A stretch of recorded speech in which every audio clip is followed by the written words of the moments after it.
Hi Sagittarius, this is Jeff. Welcome po sa ating channel. Gamitin ang reading na ito bilang gabayan lamang. Kung naka-resonate kayo, comment down. Kung hindi kayo naka-resonate, ibigay niyo po sa iba kasi general reading po ito. This is for you, Sagittarius.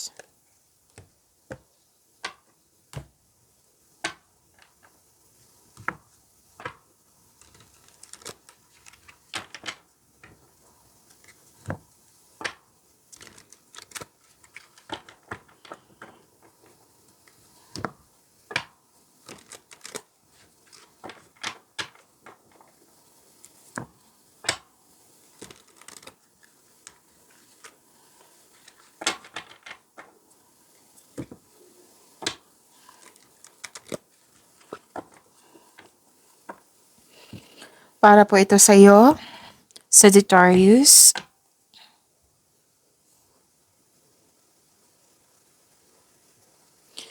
Maraming salamat po sa inyong patuloy na suporta at maraming salamat din po sa mga hindi nag-skip ng ads. Sa mga hindi pa nag-subscribe, subscribe na po kayo at click bell notification para malaman nyo na may bago tayong video. Para sa mga gustong magpa-reading, comment po kayo ng personal reading. Again, comment kayo ng personal reading and check my reply sa comment section.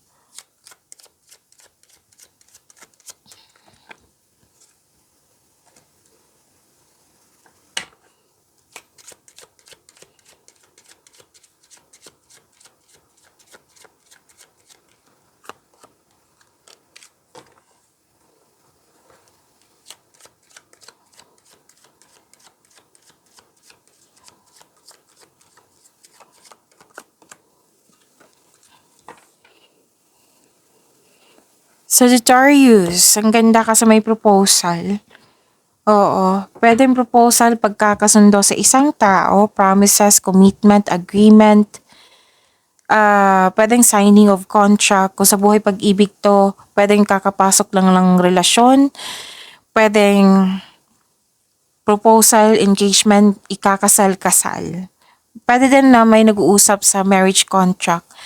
May dumating na opportunities na kailangan nyo bigyan ng best decision or best choices. Mag-ingat kayo sa kompetisyon, rivalry, may tuso at mandaraya. May taong mapanlinlang or nagsisinungaling. Pwedeng may third party or tuto sa'yo or tuto sa inyong desisyon. At may temptation din ako nakikita dito, so ingat.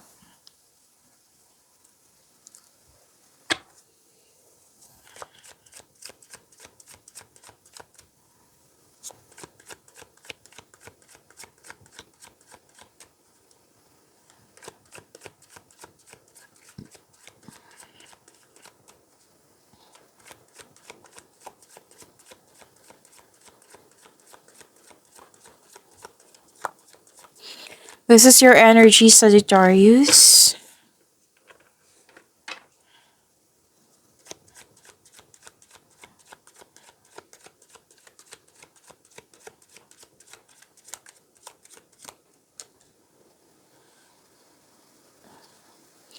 Kung may narinig kayo or may nakita kayong repeating message, meaning to say pinupush ng cards niyan.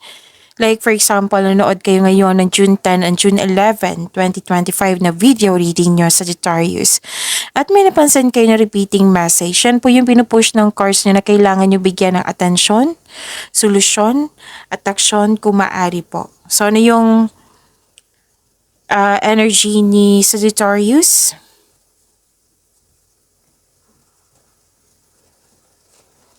So nag-stretch lang ako. Pasensya na po. Okay, biglang sumakit yung likod ko. Okay, so let's proceed. You're receiving love. Maaring busy kayo ngayon. Oo, may growth and expansion. You have may development, may success. Okay? This card means may pagbubungang mabuti na parating. Pwedeng bagay or pagbubuntis. So, fertility, nakikita ko rin dito. Kung gusto nyo mabuntis, then kung gusto nyo, go ahead. Kung ayaw nyo, then use protection. And this is also means abundance and success. Okay? So, be happy with the results of your action. So, may parating na May parating din na makaka-receive ka ng malaking pera or unexpected job opportunity. So, ang advice ng card nyo dito, kailangan mo ng mahabang pasensya. Oo, kailangan nyo ng mahabang pasensya. Huwag kayong mag-alala. Darating po ito. And remember to practice self-love. Okay? So, claim nyo po itong abundance and success.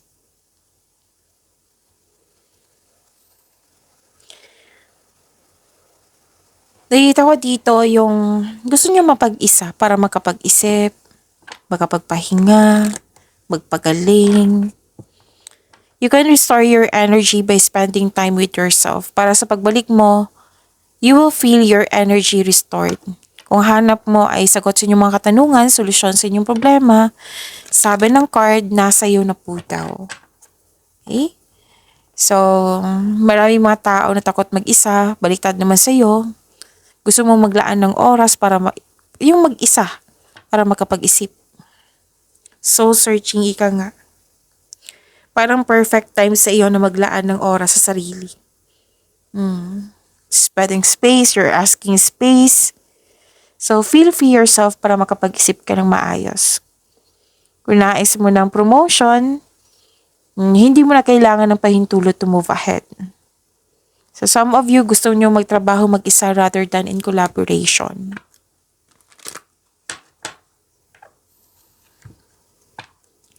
Some of you nag-take time sa nature kasi nag-grounding, nag-meditate, nag-long walks.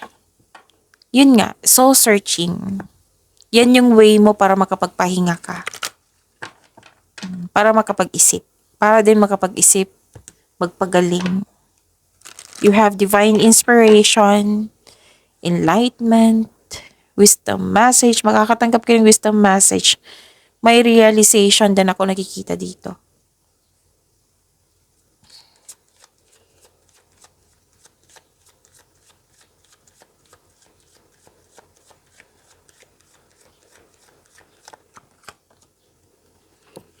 So it's time to release negativity.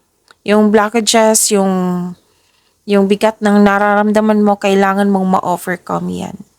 I-release mo para magkaroon ng transformation.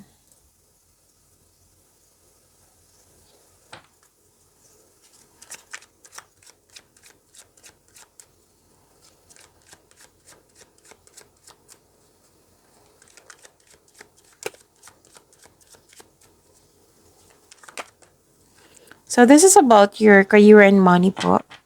Sagittarius.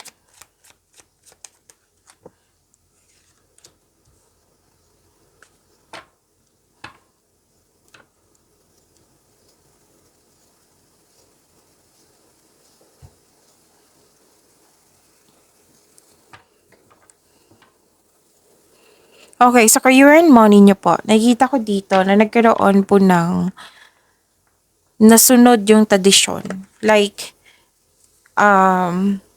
gusto nyong bumalik ng aral, ng pag-aaral. You're going back to school or or studying a new subject or mag-take ka ng masteral or board exam para magkaroon ka ng traditional career path. Or you're moving up to the ladder of success. Basta may nasunod na tradisyon dito na walang tutol.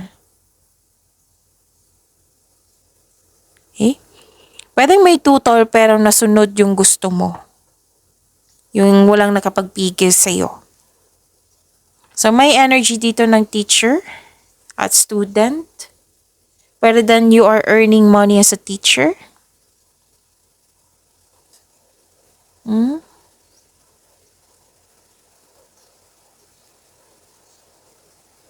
Okay. Malakas ang inyong intuition. May malalaman kayong taong hindi totoo sa iyo. Pwedeng malalaman mo yung taong nagsisinungaling, di ba? Kasi may nag-clarify siya dito sa inyong oracle cards. Okay. Kasi may signing of contract na may sinabi ako, di ba, na signing of contract dito sa oracle cards nyo. Lumabas dito.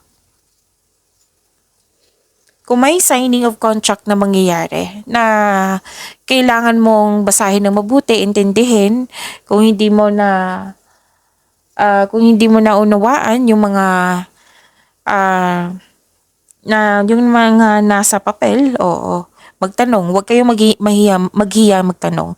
Basta sabi ng card dito, be wiser. Mag-ingat po kayo.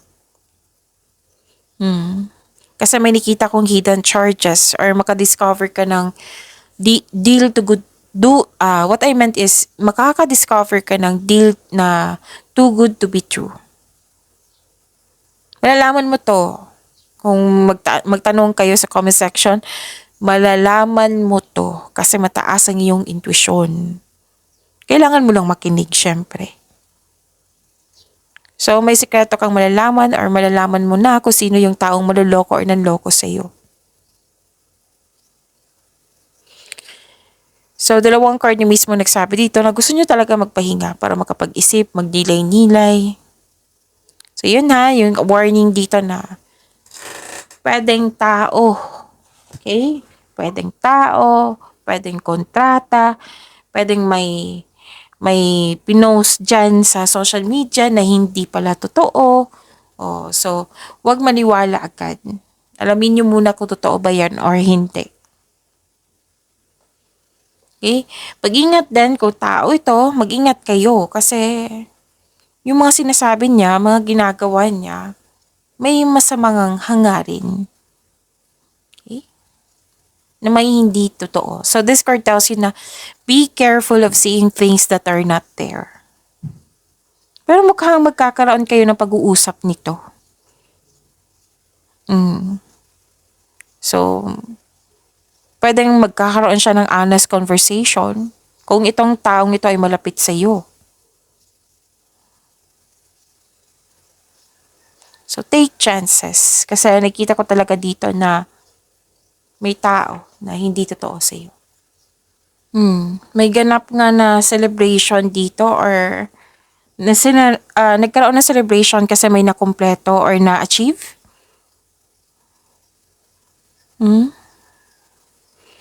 So, promotion, kitang-kita ko pa rin dito. This is a repeating message. Pwedeng mana. May gantimpala kang matatanggap. Maaring promotion or recognition. Tapos after nito, gusto nyo yun nga, tatlong card na po nagsabi dito na magbakasyon. So, may celebration or special event.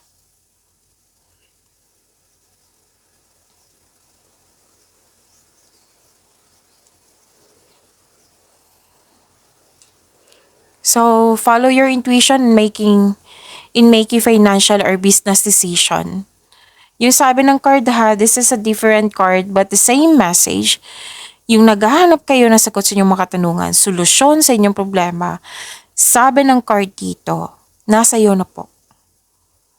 Kumbaga, trust yourself. Makinig kayo sa intuition, trust yourself. Huwag kayong umasa lang sa opinion ng iba, kundi dapat mas nangunguna yung sa'yo. Magtiwala sa inyong sarili. Trust your own counsel first. Puro sekreto na lang nakikita ko dito. Pwedeng lumabas ito kahapon ha. Oo, sinabi dito. Baka may magsabi dyan na parang may nakita ko dito kahapon na sa comment section na sekreto. O sinabi ng card dito na kung ano yung sekreto.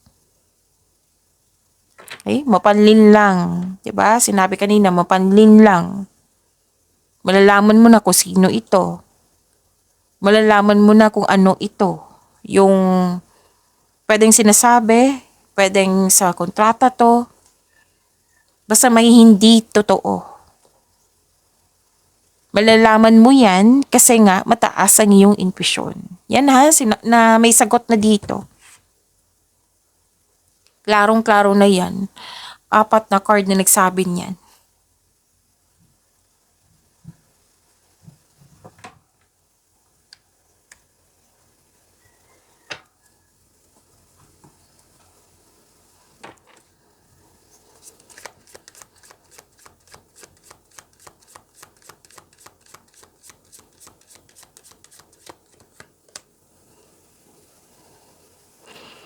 So follow your heart, become who you want to be, earn a reputation. It's okay to be yourself.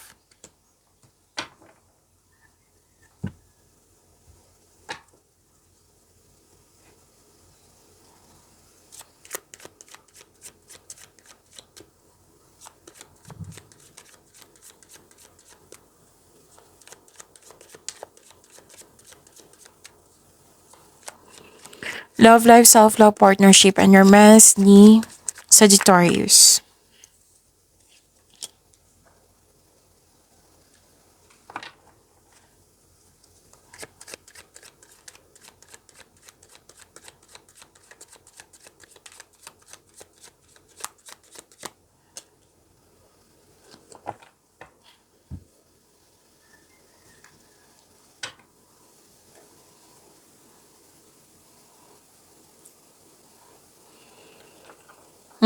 Okay, nagkaroon ng pagkakaisa, you're making memories. May plano kayong mag-outing. It might be ito yung connection sa celebration na nakikita ko. May plano kayong mag-outing, may ganap na reunion. May nakita rin ako nag-spend time kayo sa mga bata or sa anak mo or sa inner child mo. Alam niyo ba sa pag-spend time sa mga bata or sa inner child mo, mara-refresh yung energy mo. Pwede din nag-spend time ka sa old friends or sa mga taong para mo ring family. Posibleng may pagpatawad na mangyayari. So, ipakilala mo na yung partner mo sa group of people. Masaya kayo ngayon. Whether single ka man, may relasyon sa buhay mag-asawa, masaya kayo ngayon kasi very supportive yung family mo or group of friends. Kung single ka, may ma-meet kang tao na ma-open up mo sa kanya yung past mo. It might be this is your ka-date or it might be this is your kaibigan na handang makinig sa'yo. Pwede din may tinuturuan kang bata. Pwede din yung mga bata nagbibigay sa'yo. Pwede yung mga bata, yung group of people or family mo or group of friends. Nagbibigay sila mo ng motivation sa iyo. Na ang siyang dahilan na mag-focus ka sa iyong buhay, sa pag-achieve ng goal mo. Sila yung isa sa dahilan.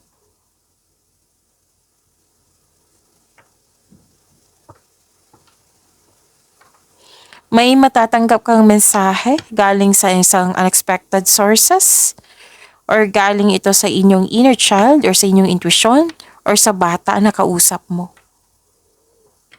May gustong mag-reach out sa'yo na gusto niyang humingi ng sorry. Or di kaya'y makakatanggap kayo ng good news. So don't let your emotions get in the way. Sa mga single po, news of new love ay parating sa iyo. May magpaparamdam sa iyo, na bagong maliligaw. Pwede rin enjoy ka ngayon sa mga ginagawa mo, sa passion mo. Para sa mga marelasyon sa buhay mag-asawa, may sasabihin or makakatanggap ka ng mensahe mula sa inyong partner na mag-set kayo ng date or outing.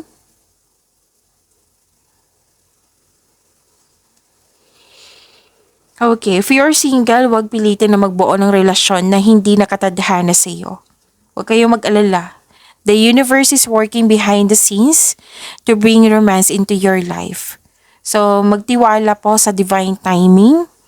May tao talagang nakatadhana sa iyo. Sa mga relasyon sa buhay mag-asawa, yung may emotional intense na mangyayari, ang taas ng trust level niyo sa isa't isa. So, this may lead to the next level sa inyong relasyon. And please know that you are divinely guided. Kung kung nakaranas kayo ng struggle ngayon, may sabi dito na maaring nagbigay ito ng signs ang universe sa iyo sa pamamagitan ng isang tao or kaibigan na maaring makatulong sa struggle mo ngayon. Kaya have patience as the universe goes to work to bring your desires into reality. So seek balance and create a calm atmosphere.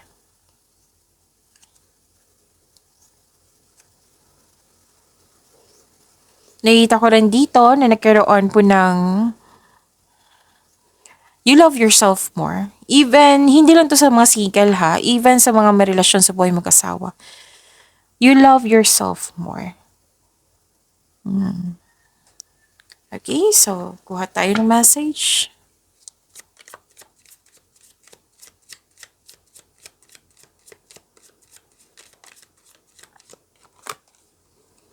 Difficulties, jealousies from others may serve as obstacles to the success of this connection. So, kailangan nyo ma-resolve kung may nangyaring selos. Kasi, yan yung magka-create ng obstacles. So, kailangan nyo ma-overcome yan. Kung walang selos nangyari, then it's good. So, pag-imanin nyo po yung blessings sa binigay sa inyo sa Sagittarius. See you tomorrow. Maraming salamat po.